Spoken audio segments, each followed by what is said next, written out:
Olá, meus queridos, eu sou a Giovana Jaques e essa é a Bíblia em Histórias Vivas. Que a graça, que a paz, a misericórdia, o amor, a alegria do Senhor seja transbordante aí sobre a vida de cada um de vocês. Hoje meu coração está transbordando de alegria sim, porque nós seguimos aí firmes nesse propósito e vamos iniciar um novo livro da Bíblia, tá? Que é o livro de Juízes. Mas antes da gente começar, eu quero te fazer um convite muito especial. Se essa caminhada aí pela Bíblia tem te abençoado de alguma forma, né? A gente tem aqui o canal do WhatsApp e temos o canal do YouTube. Te inscreve lá no canal do YouTube, compartilha esse link, curte as mensagens, né? Porque às vezes um simples compartilhamento pode levar a palavra de Deus a alguém que está precisando muito e você pode ser esse canal de bênção aí nesse momento. Amém? Vamos lá então? O livro de Juízes começa logo depois da morte de Josué. Israel já estava vivendo na terra prometida, mas ainda havia povos inimigos espalhados pela terra. Sem o grande líder que os guiou durante a conquista, o povo faz algo certo logo no início. Eles consultam o Senhor. Perguntam quem deve subir primeiro para lutar contra os cananeus. E o Senhor responde: Judá. A tribo de Judá então se levanta e chama a tribo de Simeão para lutar a seu lado. Junto eles enfrentam os cananeus e os fariseus e Deus lhe concede vitória. Em uma dessas batalhas capturam um rei chamado Adoni-Bezeque, um homem conhecido por sua crueldade. Ele mesmo conta que havia mutilado 70 reis inimigos, cortando os polegares das mãos e dos pés para humilhá-los. E agora ele é capturado. E aquilo que havia feito aos outros acontece com ele. E ele diz: assim como eu fiz, Deus me pagou. Essa frase mostra a justiça de Deus.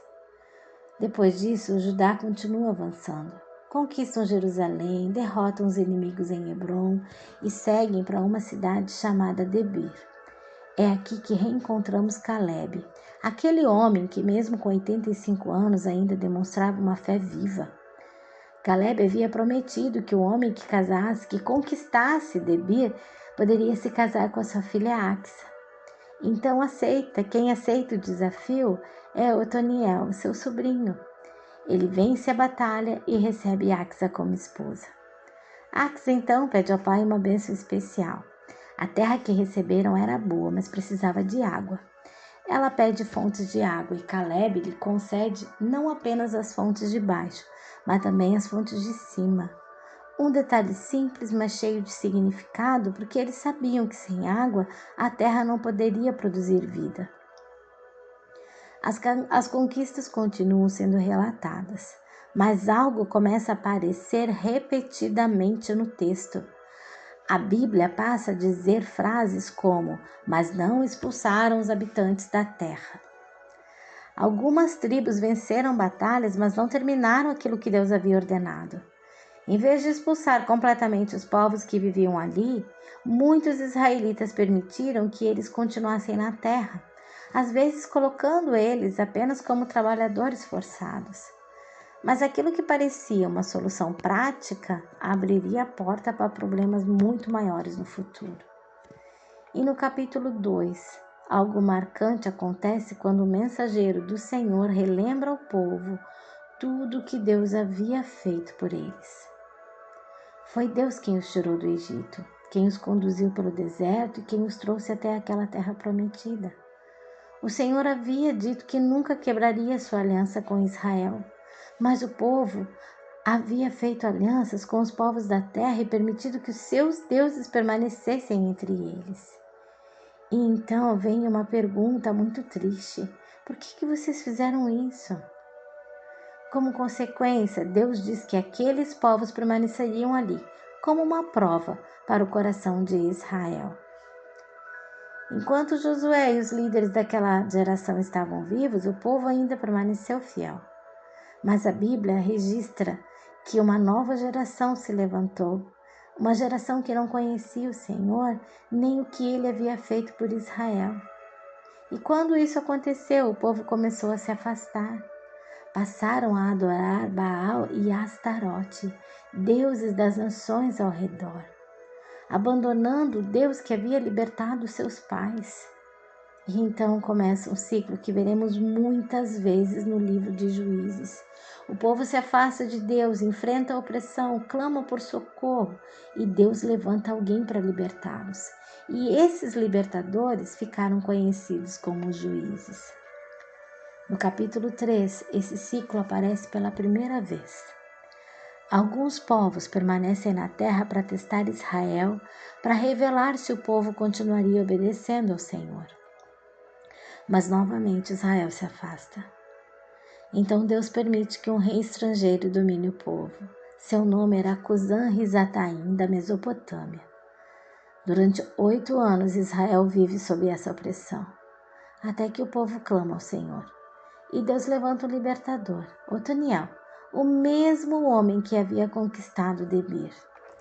A Bíblia diz que o Espírito do Senhor veio sobre ele, e ele lidera Israel contra aquele rei. A vitória chega e a terra tem 40 anos de paz. Mas Otoniel morre, o povo se afasta novamente. E surge então um novo opressor, Eglon, rei de Moabe, que se une aos amonitas e aos amalequitas para dominar Israel.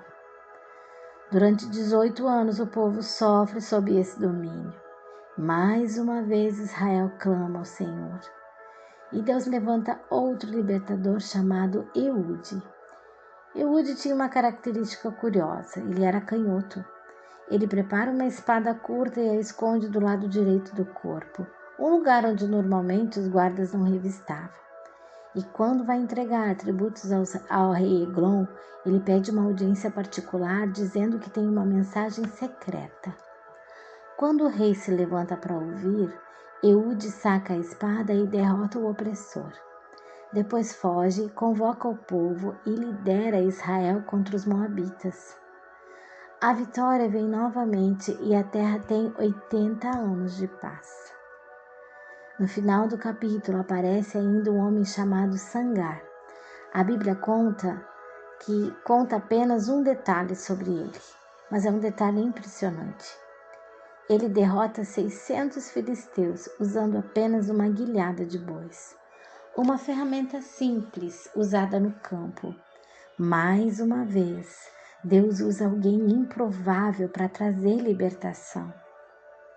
E assim começa o livro de Juízes, um livro que revela algo muito humano sobre o coração das pessoas, mas também algo profundamente belo sobre Deus. Mesmo quando o povo se afastava, Deus ainda ouvia quando eles clamavam. E cada um desses libertadores apontava para algo maior. Todos eles trouxeram salvações temporárias, mas séculos depois viria Jesus, o libertador definitivo, não para livrar de inimigos externos, mas para libertar o coração humano do pecado. Essa é a Bíblia em Histórias Vivas. E que ao caminharmos aqui por essas histórias, o nosso coração nunca esqueça de quem Deus é e de tudo que Ele é, de tudo que Ele já fez por nós. Amém? Nos encontramos aí nos próximos capítulos dessa jornada pela palavra. Um grande abraço. Até amanhã.